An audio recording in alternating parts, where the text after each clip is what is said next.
स्वागत है आपका न्यूज 21 भारत में। मैं हूं सिमरन शुक्ला। इस वक्त हमारे साथ स्टूडियो में मौजूद हैं मशहूर आयुर्वेदाचार्य और ज्योतिषाचार्य डॉक्टर आनंद कुमार तिवारी और योग शिक्षिका राफिया नाज। आप दोनों का बहुत बहुत स्वागत है हमारे स्टूडियो में। आनंद कुमार तिवारी जी, आपका बहुत बहुत स्वागत है हमारे स्टूडियो में। आपको भी नमस्कार।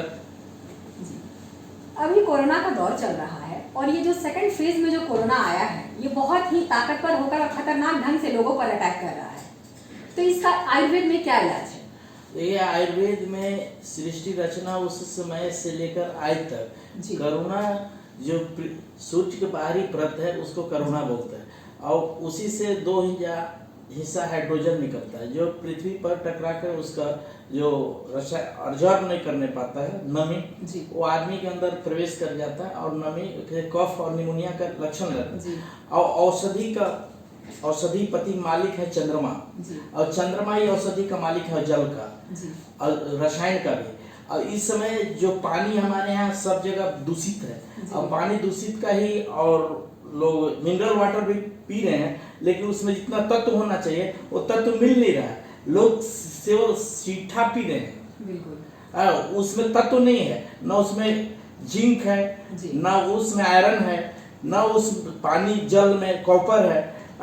और जब भी कॉपर की मात्रा शरीर में रहेगा और सल्फर का तब निमोनिया हो ही नहीं सकता। मतलब ये पानी भी कोरोना को बढ़ावा दे रहा है। हाँ, और जो सूरज के रेडिएशन आता है जो बाहरी परत है ओजोन जो दो हिस्सा निकलता है वो उसी को कोरोना बोलते हैं, उससे जो आता है वही कॉपर अगर आपको रिजर्व करेगा तो सूरज का धारा प्रवाह के लिए विद्युत का सुचालक होता है कॉपर और सल्फर। तो सल्फर में गर्मी है और कॉपर में भी गर्मी है धारा प्रवाह, तो सांस जो रोक रहा है उसको खोलने का मात्र कॉपर में ताकत है और सल्फर में। तो जिस तरह आयुर्वेद में दवा हम लोग कॉपर और सल्फर की मात्रा जिस औषधि में बेसी है उसको देते हैं, तो प्राकृतिक द्वारा उसी का सूर्य भेदन प्राणायाम करते हैं और शिव पुराण में लिखा हुआ है, उसका दवा उसी समय लिखा हुआ है, जिक्र है शिव पुराण के 3 अध्याय में। करुणा 2020 में आएगी और 2021 में चली जाएगी, लेकिन करुणा जब तक पृथ्वी और सूर्य और पृथ्वी रहेगा तब तक करुणा रहेगा, इसलिए कि दोनों के संबंध स्थापित है और प्रकाश का वेग के साथ उसका है। आयुर्वेद के टोटल जो जनक है धन्वंतरी और वो पूरे औषधिपति चंद्रमा को दे दिए। अब बताया है तो राजा दक्ष के 27 कन्याएं थी। जी, तो आप आयुर्वेद से किस तरह से कोरोना का इलाज करते हैं? आयुर्वेद में हम लोग उस नक्षत्र ग्रह से देखते हैं। आयुर्वेद का अच्छा दवा है करुणा का जिसका नाम है लसोड़ा, जिसको भूच बोलते हैं। उसमें वो शक्ति है कि निमोनिया कफ को नाश कर सकता है। फिर कास्मर्द एक कसौंजी है जो त्रिदोष जन बुखार कफ खांसी निमोनिया वायरस कोई सी भी प्रकार का वायरस हो जीवाणु हो सांप काट दिया है तो विष जो होता है वो ठंडा होता है, कोई भी पॉइजन ठंडा होता है और वो ठंडा से करता क्या कि वो हार्ट पर ही वार करता है, वो शॉक कर जाता है, ब्लड को हार्ट में जाने से रोक देता है, पंपिंग नहीं होने देता है, जिसके बाद आदमी को मृत्यु हो जाता है। सांप भी काटता है तो सांप का विष ठंडा होता है और वही सांप का विष के समान ही करुणा का विष है, तो उससे भी निमोनिया होता है, लंग्स को जाम करता है और सूजन हो जाता है। और इस करुणा से भी हो रहा है। इसका एक ही है उपाय, करुणा कास्मर्द दोनों को गर्म कर देता है। सांप काट देता है आदमी मर जाता है, वैसे भी 4 घंटा तक कास्मर्द पिलाने के बाद आदमी, जबकि बोलिएगा तो मरल आदमी कैसे पिएगा, लेकिन ऐसा नहीं है, मरल आदमी पिएगा उसको अरवा चावल के धोन के साथ पीस के पंचांग और इंजेक्शन से जो हमारे 10 ज्ञानेंद्रियां हैं उस सब में प्रवेश कराया जाता है। लसोड़ा के अलावा और ऐसी आयुर्वेद में कौन सी दवाएं हैं जिसका उपयोग आप कोरोना में करते हैं? हम तो बोले खासमर्द है सबसे अच्छा दवा, उसके बाद लसोड़ा को ऐसी बोला ही सूर्य भेदन प्राणायाम। कोरोना का भेदन और सूर्य से ही है, सूर्य को भेद कर देगा कोरोना। प्राणायाम जो सूर्य भेदन प्राणायाम करते हैं प्राणायाम से भी कोरोना खत्म हो जाएगा। और कोरोना का सबसे अच्छा दवाई आज पूरे विश्व में है तो वही है जो बुच बोलते हैं लसोड़ा से बढ़िया कोई दवा नहीं है। और उससे भी अच्छा दवा है तो कास्मर्द कसौंजी 24 घंटा में कितनों पॉजिटिव हो गया, सांस रुक रहा होगा ठीक हो जाएगा। अगर सीरियस मरीज मेरे पास आते हैं तो मैं निःशुल्क इलाज करता हूँ। पहला कि पूरा सीरियस हैं, ऑक्सीजन पर हैं, ऑक्सीजन नहीं ले पा रहे, तो मेरे पास कोई ऑक्सीजन का सिस्टम नहीं है, लेकिन मैं उनको उल्टा लेटा देता हूँ पेट के बले और सीना पर चाप होता है तो प्रेशर बढ़ जाता है, सांस आने जाने लगता है। और दूसरा कि उनको तुरंत पलई, इसको बोलते हैं हम लोग ठेठ हिंदी में, आयुर्वेद के भाषा में तो पलई चलना है, यानी सांस को बगल का सीना में, मतलब पसलियों का हाँ पसली को चलना को हम लोग पलई बोल देते हैं। तो पसली जब चलने लगता है यानी सांस अकड़ रहा है, अब निमोनिया पूरा कफ जब जाता है कोरोना। अब पहले भी निमोनिया होता था, हमारी माती नानी बहन लोग पहले भी बूढ़े लोग उसको करते थे कि डोरी का तेल, महुआ का डोरी है उसका तेल को लगाकर सेक देते थे, निमोनिया खत्म हो जाता था 24 घंटा।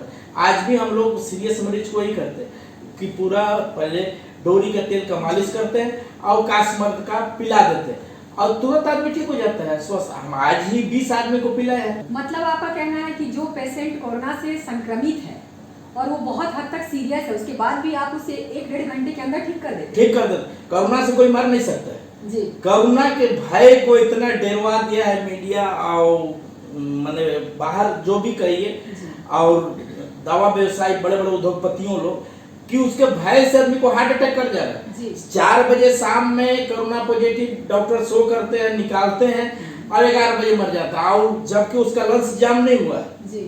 पोस्टमार्टम तो कर नहीं रहे, दिखा नहीं, लेकिन लंग्स जाम नहीं है, लेकिन वो आदमी मर गए। वो हार्ट अटैक। कुमार तिवारी जी ने एक बहुत अच्छी बात कही कि डर से मौत नहीं होती बल्कि कोरोना के डर से ही लोग मर जाते हैं। तो आपसे एक गुजारिश है कि कोरोना से डरे नहीं बल्कि हिम्मत रखें, हौसला रखें, आप बिल्कुल ठीक हो सकते हैं। आनंद जी, एक सवाल आपसे और पूछूंगी कि जो नए फेज में जो कोरोना आया है ये ज्यादा ताकतवर होकर आया है, तो इसकी पहचान क्या है, इसके सिम्टम्स क्या है? सिस्टम कोरोना के मान मौसम के चलते तो वायरस होता ही है, और वायरस मौसम की ठंडा गर्मी से होता ही है। दिन में सूर्य का प्रकाश का वेग बढ़ेगा तो गर्मी रहेगा। और लक्षण इसके क्या है, किस तरह से पहचानेंगे कि ये कोरोना से आप संक्रमित हो चुके हैं? तो रेडिएशन से आदमी बेसी परेशान हो गए हैं। जो रेडिएशन है टावर का, मोबाइल का, पशु पक्षी जानवर में सुनने की क्षमता कम हो जा रही है, याददाश्त खत्म हो रही है लोगों को। माने जो चीज लोग बच्चा या बुढ़ा जवान जो चाह रहा है वो कहाँ कौन सामान रख दे रहे हैं, याददाश्त खत्म हो जा रही है। तो कोरोना उसको कब हुआ उसको पता ही नहीं चलेगा रेडिएशन से। और कोरोना डर से जो है, कोरोना के डर से लोग को हार्ट अटैक कर जा रहा है, जो लोग कह रहे हैं कि बहुत सीरियस पोजीशन में है, ऐसा कुछ नहीं। कोरोना टाइम देता है 1 सप्ताह ले 15 दिन तक आपको निमोनिया होगा, कफ होगा, तब आपको वायरस, जब आपको लेंस पूरा सड़ जाएगा, जाम हो जाएगा, तब एक्सपायर कर सकते हैं। लेकिन उसके पहले ही लेंस जाम नहीं हुआ, आदमी एक्सपायर कर जाए, फेफड़ा जाम नहीं हुआ, फेफड़ा सिकुड़ा नहीं है, लेकिन कोरोना के भय से आदमी को हार्ट अटैक कर जा रहा है, मर जा रहे हैं डर से खाली। कोरोना की वैक्सीन भी आ गई है। हाँ। तो ये वैक्सीन कितनी सक्सेस है आयुर्वेद के हिसाब से? हाँ, वैक्सीन लोग लाए हैं, दे रहे हैं, लेकिन वैक्सीन सक्सेसफुल नहीं है। इसमें जो रेडिएशन निकलता है डबल ओजोन को मारने की क्षमता है इसमें, इसीलिए 45 से नीचे के बच्चों अगर लड़का लड़की लेंगे तो निपुंसक हो जाएंगे, उनका कभी जीवन में बाल बच्चा नहीं हो सकता। इसका मेरा गारंटी है, यही मेरा रिसर्च है, गारंटी है कि जो अभी जो सुई इंजेक्शन चल रहा है, जो ले रहे हैं, उसको अगर लेंगे, WHO कहता है, प्रशासन कह रही है कि ये जो वैक्सीन है पूरी तरह से सुरक्षित है। उनका कहना सही है कि आप सुरक्षित है, लेकिन इसमें जो कीटाणु बनते हैं सेल, जिसको पुरुष के लिए, सेक्स के लिए स्पर्म बोलते हैं, स्पर्म काउंट की शक्ति को तोड़ देता है, और लेडीज को जो एक बनते हैं एक को बनने नहीं देता, तोड़ देता है। इसका इंजेक्शन लगते ही तो जब ये दोनों टूटकर शरीर से सेल खत्म हो जाएंगे तो निपुंसक हो जाएगा। तो ये दोनों नुकसान तो करेगा, इसलिए पूरे भारत के बच्चे बच्ची और अपने झारखंड के मैं कहूँगा बहुत सारे न्यूज ऐसे आए हैं, अफवाह भी हो सकते हैं कि अगर 45 से ऊपर की उम्र के लोग भी अगर वैक्सीन लिया है उन्होंने, तो उनके ऊपर भी कुछ ना कुछ साइड इफेक्ट देखे। हाँ, साइड इफेक्ट इसलिए पड़ता है कि बहुत सा आदमी के शरीर ऑब्जर्व करता है, किसी का नहीं। प्रतिरोधक क्षमता क्या है लड़ने का, और जो वैक्सीन बना है वो किसी के शरीर से निकाल के प्लेटलेट्स से ही बनाया गया है, इसीलिए जो ले लिए हैं पहले वायरस उनको प्लेटलेट्स देना है, और उसी प्लेटलेट्स की बात कर रहे हैं। अगर 1.5 लाख से कम शरीर में प्लेटलेट्स हैं तो कोई दवा काम नहीं करेगा। पहले प्लेटलेट्स को बढ़ाइए, प्रतिरोधक क्षमता को बढ़ाइएगा, तब न दवा काम करेगा या दुआ या लड़ने की क्षमता। शरीर प्राकृतिक अपने आप दवा कंट्रोल कर लेती है। दवा अपने आप में शरीर है, मशीन हमारा ऑटोमेटिक है शरीर। केवल आप सही टाइम पर खान पान और परहेज कर दीजिएगा, अपने शरीर को मेंटेन खाली रखिएगा, तो अपने आप दवा को कंट्रोल कर लेगा। तो इसीलिए आयुर्वेद में कहा गया है कि 33% दवा, 33% डॉक्टर और 33% विश्वास, 1% गॉड, भगवान को देखो, है बस 100% आप ठीक हो जाइएगा। सर ये तो रही आयुर्वेद की बातें, आप एक मशहूर ज्योतिषाचार्य भी हैं, तो क्या कहता है आपका ज्योतिष, कब तक कोरोना का प्रकोप जो है वो कम होगा? जब हमारे बोले कोरोना के प्रकोप, अभी ऐसा कुछ नहीं है। पृथ्वी जब तक है और सूर्य जब तक है ये कोरोना रहेंगे, इसलिए ये दोनों ने अनुनाश्रय संबंध है। सूर्य जो का बाहरी परत को कोरोना बोलते हैं, वो हाइड्रोजन छोड़ता है, ये 2 हिस्सा नमी। सूर्य में 7 परत है जो 7 घोड़े की शक्ति बताते हैं हमारे मन, लेकिन 21 तरंगे, 21 रेडिएशन छोड़ता है, 21 108 में बदल जाता है, और उसी का नक्षत्र को माना जाता है औषधिपति। तो जो नक्षत्रों के मालिक चंद्रमा है, औषधियों का मालिक। यानी गुड़ खाने का मतलब है सत्तू के, जौ के सत्तू के साथ, यानी आपके जितना भी शरीर में गर्मी है और ठंडा है उसको एक समान मात्रा में जौ ले आता है, और गुड़ जो है कॉपर बढ़ा देता है, ताकि आपको कोई भी बीमारी और पेट में जितना भी कचरा होगा वो साफ हो जाएगा। इसलिए खाने का विधान है। और उसमें जब आम खाते हैं साथे, तो आम एसिडिटी को, कच्चा आम एसिडिटी को खत्म कर देता है, इसलिए कच्चा आम खाना चाहिए। वैद्य जी के अनुसार भी अगर देखा जाए तो इनका ज्योतिष कहता है कि आने वाले सावन के महीने तक कोरोना का प्रकोप काफी हद तक कम हो जाएगा। ये थोड़ी राहत की खबर जरूर है। तिवारी जी, आपके पास कोरोना के पेशेंट जो है वो लगातार आते हैं, तो कुछ एक ऐसा वाकया जो काफी हद तक सीरियस था, जिसके बचने की कोई चांसेस नहीं, उसके बाद भी आयुर्वेद से आपने ट्रीटमेंट किया और वो ठीक हो गया? बहुत लोग ठीक हुए, बहुत लोग ठीक हुए। हम यहाँ जैसे के कुमार गुप्ता रांची के जिला अध्यक्ष थे, उन्होंने फोन किया, उनको आदमी को मैंने दवा दिया, वो ठीक हो गए। विधानसभा अध्यक्ष रविंद्र महतो के आदमी मेरे पास आए है, वो अपने को बोले कि हम महाभियोजक, लोक अभियोजक हाई कोर्ट में, वो गाड़ी में वोट भी बांधल था, वो भी ले गए, वो भी ठीक हो गए। रविंद्र महतो विधानसभा अध्यक्ष को दिलाया गया, वो भी ठीक हो गए। आज हमारे यहाँ मूल कारण है कि आयुर्वेद को लोकप्रियता को बढ़ने नहीं लोग दे रहे हैं। अब पहले जो आयुर्वेद था उसको विलुप्त हो रहा है, लेकिन उसको संभालने का किसी के पास फुर्सत नहीं है, न पहचानने के, न उसको कोई प्रोत्साहित कर रहा है। जो आयुर्वेद में हो सकती है कि आयुर्वेद ही पूरे सृष्टि के निर्माण शुरू से लेकर आज तक सारा दवा का मेन सूत्रधार आयुर्वेद है। और आयुर्वेद से ही हमारे आयुर्वेद के जो भी जनक रहे हैं, सुश्रुत ऋषि, चरक ऋषि, भट्ट ऋषि, ये सब जो है वो इतना बढ़िया विधिवत लिख दिए हैं सारा चीज, अष्टांग हृदय में, सुश्रुत संहिता में, चरक संहिता में, रावण था वो रावण संहिता में अभिव्यक्त कर दिया, लिख दिया है।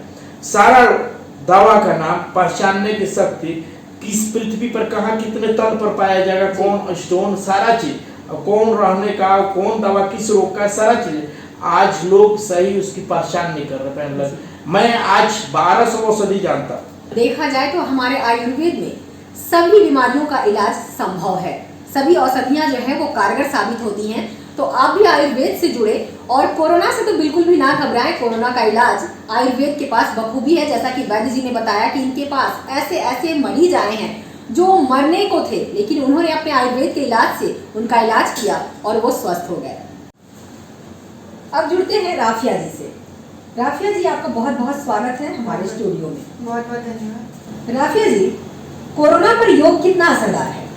सबसे पहली बात है कि कोरोना से मतलब जो पूरा विश्व जिस तरीके से जूझ रहा है जी, तो हमें ज़रूरत है कि हम अपने आप को सबसे पहले प्रिकॉशन लें और योग करें। योग हम रोज़ाना करें और अपने दिनचर्या में शामिल करें जी, जिससे कि जो हम, जैसा कि हम जानते हैं और हम देख रहे हैं कि योग कितना ज़्यादा कारगर है कोरोना पे जी। फर्स्ट स्टेज के जो भी कोरोना पेशेंट्स हैं उन्हें योग और मेडिटेशन करवाए जा रहे हैं, और जो कोरोना से ठीक हो जा रहे हैं उनको भी योग और मेडिटेशन करवाया जा रहा है। क्योंकि जहाँ तक कोरोना है वो जी। हमारे लंग्स पे बहुत ज़्यादा इफेक्टिव है। बिल्कुल। वो हमारे लंग्स को इन्फेक्ट करता है, जिससे क्या होता है कि हमारा लंग्स कहीं ना कहीं कमज़ोर हो जाता है।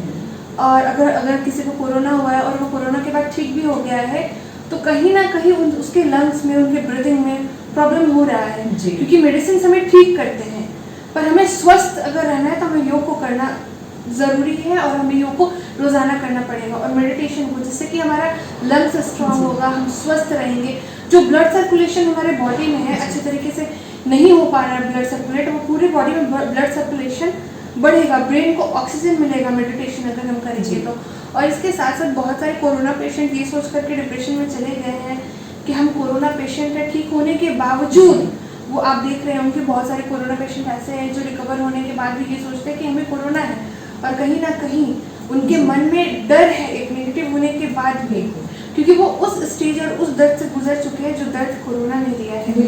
तो हम ये अगर मेडिटेशन करेंगे तो क्या होगा, जो डिप्रेशन में जा रहे हैं, जो रिकवर होने के बाद जिनको एक डर सा हो गया है, तो वो डर और डिप्रेशन कहीं ना कहीं योग और मेडिटेशन के द्वारा खत्म होगा। और सबसे पहली बात, हम क्यों नहीं, मतलब बीमार होने से पहले या बीमारी आने से पहले हम उसे आने ही क्यों देते हैं, हम क्यों नहीं प्रिकॉशन लेते हैं पहले ही, हम क्यों नहीं पहले ही मेडिटेशन और योगा करते हैं, जिससे कि हमारा इम्यूनिटी पावर स्ट्रांग रहे, हमारा इम्यूनिटी बूस्ट करे, हमारा लंग्स स्ट्रांग रहे, हमारा ब्रीदिंग, जो एक्सरसाइज हम अगर करेंगे तो हमारा ब्रीदिंग जो प्रोसेस है वो सही रहे, हमारा ब्रेन अगर कोई कोरोना पेशेंट है और वो पहले से योग नहीं करता है और वो संक्रमित हो जाता है और वो अपना ट्रीटमेंट, मान लीजिए कि आयुर्वेद के, जैसा कि वैद्य जी ने बताया कि आयुर्वेद में हमारे पास ऐसी ऐसी औषधियाँ मौजूद हैं जो कोरोना पे काफ़ी हद तक कारगर हैं और उससे लोग स्वस्थ हो जाते हैं, और वो आयुर्वेद से अपना ट्रीटमेंट करा रहा है और उसके बावजूद वो योग कर रहा है, तो उसके ठीक होने की, जल्दी रिकवरी के कितने % चांसेस होते हैं? रिकवरी के मतलब बहुत ज़्यादा ही प्रतिशत चांसेस होते हैं, क्योंकि देखिए पोस्ट कोविड से नेगेटिव आने के बाद भी बहुत सारे साइड इफेक्ट्स दिख रहे हैं, जैसे कि लंग्स में ब्लड क्लॉटिंग्स आ रहे हैं, ब्रीदिंग की प्रॉब्लम हो रही है, बहुत लोग डिप्रेशन में चले जा रहे हैं। तो हम अगर योग करेंगे तो ये सारी प्रॉब्लम दूर हो जाएगी। और साथ ही साथ एक्सरसाइज में हमें क्या करना है, जिससे हमारा लंग्स स्ट्रांग करना है, हमें कम से कम कपालभाति करना है, मेडिटेशन करना है, भ्रामरी प्राणायाम करना है, इस तरीके से हमें कई प्राणायाम करने हैं जिससे कि हमारा लंग्स स्ट्रांग रहे। डिप्रेशन में हम नहीं जाना चाहते हैं तो उसके लिए भी हमें मेडिटेशन में बैठना है, कम से कम 5 से 10 मिनट आप मेडिटेशन में बैठें। और जिनको कोविड हुआ है अगर वो फर्स्ट स्टेज का कोविड है, ज़्यादा मतलब वो हाई लेवल पे नहीं गया है, जिससे कि वो मतलब जस्ट वो पॉजिटिव हुआ, एसिम्प्टोमेटिक अगर हुआ है, तो वो मेडिटेशन कंटिन्यूअसली करें और लगातार करें, जिससे कि कोई भी प्रॉब्लम नहीं होगी। जी। कोरोना से बचाव के लिए कौन कौन सा योग करना चाहिए और कितनी देर करनी चाहिए? सबसे पहली बात है कि हमें मेडिटेशन करना चाहिए कोरोना से बचने के लिए। जब हम सुबह उठते हैं तो सुबह उठ करके हमें सबसे पहले मेडिटेशन में बैठना चाहिए, जिसमें ध्यान होता है और ज्ञान मुद्रा, 2 तरीके की मुद्रा हम लगाते हैं। ज्ञान मुद्रा कहते हैं जब हम ये अपने अंगूठे को, ये जो हमारा इशारे वाली फिंगर होती है उसमें जब हम टच करते हैं तो ये होता है हमारा ज्ञान मुद्रा। तो इस मुद्रा को हम ज्ञान मुद्रा करते हैं, पर बहुत कोई इस चीज़ के कंफ्यूजन में रहता है, बहुत कोई ये कहते हैं कि ये ध्यान हम लगाते हैं। ये ध्यान नहीं होता है कि ज्ञान मुद्रा होता है, डिफरेंट टाइप ऑफ मुद्राज होते हैं जो हमारे बॉडी पे इफेक्ट करते हैं। सूर्य मुद्रा, ध्यान मुद्रा, ज्ञान मुद्रा, बहुत तरीके की मुद्रा, जल मुद्रा, वायु मुद्रा, ठीक है, बहुत तरीके की मुद्रा होते हैं। तो ये ज्ञान मुद्रा में हम इस तरीके से बैठ करके, हम इस तरीके से बैठेंगे, पीठ सीधा, आँख बंद, तब हम डीप मेडिटेशन में कम से कम हम 3 से 4 मिनट बैठेंगे। और उसके बाद फिर हम ज्ञान मुद्रा में बैठेंगे, ध्यान मुद्रा में, ध्यान मुद्रा में कैसे बैठेंगे, जब हम ध्यान लगाते हैं, भगवान गौतम बुद्ध को आपने देखा होगा, वो हमेशा ध्यान लगाते हैं इस तरीके से। तो इस मुद्रा को कहते हैं ध्यान। जब हम कहते हैं कि हमें रोजाना ध्यान लगाना चाहिए, तो ध्यान लगाना हमें इस तरीके से हम नहीं लगाते हैं, ध्यान हम इस तरीके से लगाते हैं। तो ये अलग होता है, ये अलग होता है, तो लोगों को बहुत कंफ्यूजन होता है कि हम, और इसी की वजह से लोग कहते हैं कि योग हमें असर नहीं करता। योग हमें असर करता है, योग हमें तब असर करता है जब हम योग को सही तरीके से अपने जीवन में उसको धारण करते हैं, तब हमें योग असर करता है। तो इस तरीके से हम बैठ करके पद्मासन या सुखासन मीन्स हम नॉर्मली जो पैर पालथी मार के बैठते हैं वो सुखासन होता है, जिसमें हमें सुख की अनुभूति होती है, कोई पेन स्ट्रेस नहीं होता है, इसलिए इस आसन का नाम सुखासन है। तो इस तरीके से हम बैठ करके आँख बंद करके सेंटर पॉइंट जहाँ कहा जाता है ये जहाँ महिलाएं बिंदी लगाती हैं जी। इस एरिया में हमें ध्यान लगा करके इस तरीके से हमें कम से कम 4 से 5 मिनट बैठना है। आप जितनी देर तक बैठ सकते हैं जी। दूसरा, लंग्स का जो एक्सरसाइज है वो सबसे ज़्यादा इफेक्टिव एक्सरसाइज है आपका कपालभाति। कपालभाति में हम सांस को फेफड़ों के साथ साथ पेट में भी भरते हैं जी। और कपालभाति हम जो प्रिकॉशंस मैं सबसे पहले बताऊंगी प्रिकॉशंस, क्योंकि बहुत सारे लोग इसी चीज़ में गलती कर देते हैं कि वो प्रिकॉशंस नहीं लेते। तो हमें प्रिकॉशंस कैसे लेना है? योगा में क्या प्रिकॉशन दिया जाता है? देखिए, सबसे पहली बात हमें ये बात जानने की ज़रूरत है जी। कि जिस तरीके से मेडिसिन होता है उसी तरीके से योग होता है। जी। ठीक है, आप मेडिसिन किसी को भी कुछ भी नहीं दे सकते हैं ना, उसी तरीके से योग भी हम कुछ भी किसी को नहीं दे सकते हैं करने। योग के लिए भी अलग अलग तरीके के नियम हैं कि एक पर्टिकुलर कोरोना पेशेंट के लिए स्पेशल किस तरह का योग है? कोरोना पेशेंट के लिए वही मैं बता रही हूँ जी। कि अगर आपका रक्तचाप ज़्यादा है, अगर आपका ब्लड प्रेशर ज़्यादा बढ़ा हुआ है जी। तो आप कभी भी सांसों की गति को तेज़ नहीं करेंगे। अगर आप सांसों की गति को तेज़ करके योग करते हैं या जी। प्राणायाम करते हैं तो उससे जो हमारे बॉडी में ब्लड सर्कुलेशन है वो ब्लड सर्कुलेशन हेवी होगा, जी। जिससे कि जो हमारे वेन्स है वो डैमेज होने के चांसेस जी। बढ़ जाते हैं। तो हमें नॉर्मल ब्रीदिंग लेना है हाई ब्लड प्रेशर वाले को। और अगर किसी को सर्जरी हुआ है या ENT प्रॉब्लम्स है तो उनको भी बहुत सारे प्रिकॉशंस लेने हैं। जैसे जिनको सर्जरी हुआ है जी। वो कोई भी ऐसा योग नहीं करेंगे जिससे कि उनके सर्जरी पे इफेक्ट पड़ेगा। जैसे महिलाएं अगर नॉर्मल डिलीवरी की है 1 साल राफी जी, मैं आपको रोकना चाहूंगी। जैसे अगर हम मान लेते हैं कि कोई कोरोना पेशेंट है और उससे कुछ दिनों पहले ही सर्जरी हुई है और वो कोरोना से संक्रमित हो जाता है, तो फिर वो किस तरह से योगा करेगा और किस तरह से प्रिकॉशन ले सकता मैं वही बता रही हूँ कि जो अगर सर्जरी जिनकी हुई है जी। और अगर वो कोरोना से इफेक्टिव हो गए हैं, उनको कोरोना पॉजिटिव हो गए हैं, तो उन्हें मेडिटेशन करना है नॉर्मल ब्रीदिंग रख करके। जी। और अगर हम सांस लेते हैं जैसे कि कपालभाति मैंने कहा तो जी। करके करेंगे, पर यही है कि स्लो मोशन में करेंगे, इस तरीके से ज्यादा स्पीडली नहीं ज़्यादा करना है। स्पीडली नहीं जी। करेंगे। और रोजाना अगर हम कोरोना पॉजिटिव या नेगेटिव नहीं भी है तो रोजाना हर किसी को सांस को अंदर लेना है और होल्ड करके रखना है, फिर सांस को माउथ पे लेके आना है, फिर यहाँ से प्रेशर देना है, फिर धीरे धीरे नाक से सांस को बाहर छोड़ना है। इस तरीके से करने से जो हमारा लंग्स होता है वो मजबूत होगा। जी। राफिया जी, जो लोग कोरोना के लास्ट स्टेज में पहुंच चुके हैं उनकी योग से ठीक होने की संभावनाएं कितनी है? सबसे पहली बात है विल पावर। योगा में सबसे आपको कोरोना पॉजिटिव पेशेंट को सबसे ज़्यादा विल पावर की ज़रूरत होती है। तो लास्ट स्टेज में है तो आप मूवमेंट नहीं कर पाएंगे, आप मूव नहीं कर पाते हैं। जी। ठीक है, आपकी बॉडी में खून के थक्के जमने स्टार्ट हो जाते हैं, ब्लड क्लॉटिंग होने स्टार्ट हो जाते हैं। ये लास्ट स्टेज के पेशेंट को मैंने देखा है और अपनी आंखों से देखा है, क्योंकि मैंने एक्सपीरियंस किया है लास्ट स्टेज के पेशेंट्स के साथ। तो इसलिए मुझे पता है कि किस तरीके से उनकी कंडीशन होती है। वो मूव नहीं कर पाते हैं, उनको सांस लेने में दिक्कत होती है, वो बोल नहीं पाते हैं, मीन्स वो टोटली सेंसलेस हो जाते हैं।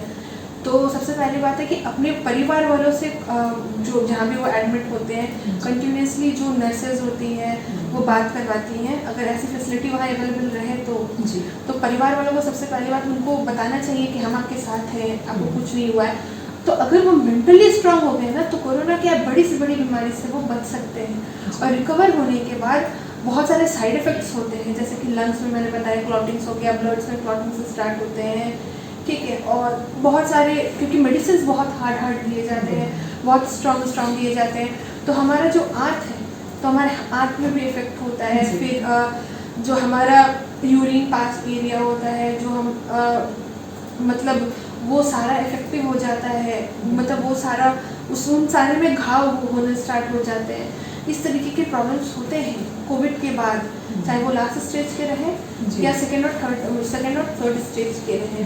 फर्स्ट स्टेज के या पेशेंट्स को उतनी प्रॉब्लम नहीं होती है, बट जितनी प्रॉब्लम सेकेंड और थर्ड स्टेज के पेशेंट्स के होते हैं। हम तो ये कहते हैं कि कोविड पॉजिटिव हो गए जी, पर कोविड के दौरान जो हमें मेडिसिन मिलती हैं वो मेडिसिन इतनी पावरफुल रहती है कि हमारा बॉडी उस चीज़ को जल्दी एक्सेप्ट नहीं कर पाता जी, और वो इतने मतलब हार्ड होती हैं।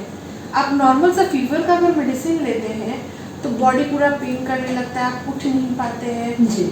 अगर आप लेते हैं तो सोचिए कि वो मेडिसिन कितने पावरफुल होंगे। योग भारत की बहुत ही पुरानी पद्धति है और जो लोग सदियों से योग करते आ रहे हैं, या फिर अभी इस काल में, कोरोना काल में देखा जाए कि जो लोग आपका योग कर रहे हैं, तो उनके कोरोना संक्रमित होने के चांसेस कितने हैं?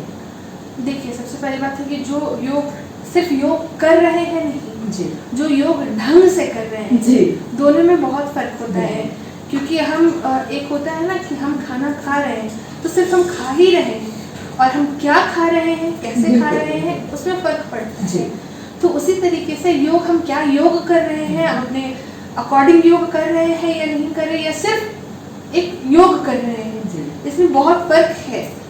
तो हमें रोजाना योग करना चाहिए। और जैसे कि योग हमारी भारतीय संस्कृति है, भारतीय परंपरा है, और ये सदियों से चली आ रही, आज की ये संस्कृति नहीं है। जब विश्व का निर्माण हुआ था तब से ये संस्कृति, ये योग हमारे साथ है। हम कुछ भी करते हैं वो योग है। आप मेरे से बात करें वो भी योग है। अगर आप किसी गरीब की सहायता करते हैं वो भी एक योग है, वो भी हमारा कर्म योग है। हम आपसे बात कर रहे हैं वो भी एक योग है। हम सांस लेते हैं वो भी योग है। मतलब हम जो कुछ भी करते हैं, हर एक क्षण हम जो कुछ भी करते हैं वो सब योग है। तो रही बात है कि हम सभी को योग के ऊपर गर्व होना चाहिए, और हमारी भारतीय संस्कृति के ऊपर तो बिना किसी संदेह के गर्व होना चाहिए कि पूरे विश्व ने जिस भारतीय संस्कृति को अपना लिया 21 जून के रूप में, योग दिवस के रूप में, तो हम क्यों देर कर रहे हैं। आप बाहर जाकर के देखिए, विदेशों में जाकर के देखिए, हमारे ही योग के इतना ज़्यादा डिमांड है। लोग रोज़ाना योग कर रहे हैं, चाहे वो चीन हो, चाइना हो, अमेरिका हो, कोई भी कंट्री हो, वो योग के बिना रहते ही नहीं है। जी राफिया जी, आप खुद ही एक योग शिक्षिका हैं, तो आपके बहुत सारे स्टूडेंट्स रहे होंगे जो आपसे क्लासेस करने के लिए आते हैं। तो क्या इस बीच आपने देखा है कि जो लोग कंटिन्यू योग कर रहे हैं वो कोई संक्रमित हुए हो कोरोना से?